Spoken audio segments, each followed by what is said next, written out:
Elliot, vous voulez dire quelque chose? Non, sans façon.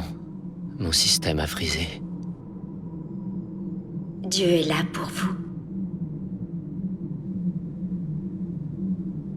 Alors c'est ça que Dieu fait. Il est là pour nous. Dites-moi, pourquoi il n'était pas là pour mon ami innocent qui a été tué sans raison, alors que les vrais coupables sont en liberté? Bon, ok, ça fait rien.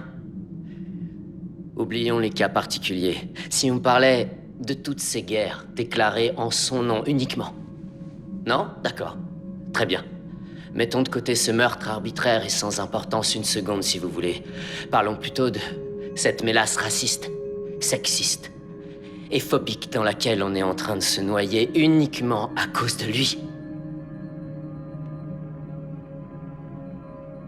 Et je ne parle pas uniquement de notre Dieu. Non, bien sûr, je parle de toute forme de religion organisée. Des groupes sectaires et péremptoires créés pour s'emparer du contrôle.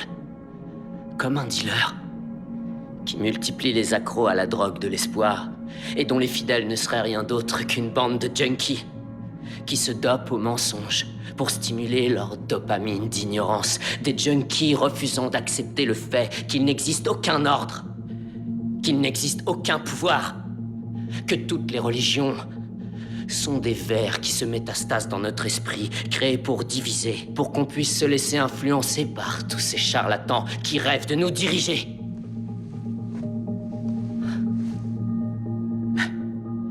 À leurs yeux, nous ne sommes que des fanboys prêts à payer pour leur petite franchise pourrie de science-fiction de bas étage. J'ai plus confiance en mon propre ami imaginaire, alors pourquoi me faire chier avec le vôtre? La plupart des gens envisagent leur croyance comme une espèce de clé vers le bonheur. C'est dire à quel point il vous contrôle. Même moi, je suis pas assez délirant pour croire à cette distorsion de la réalité.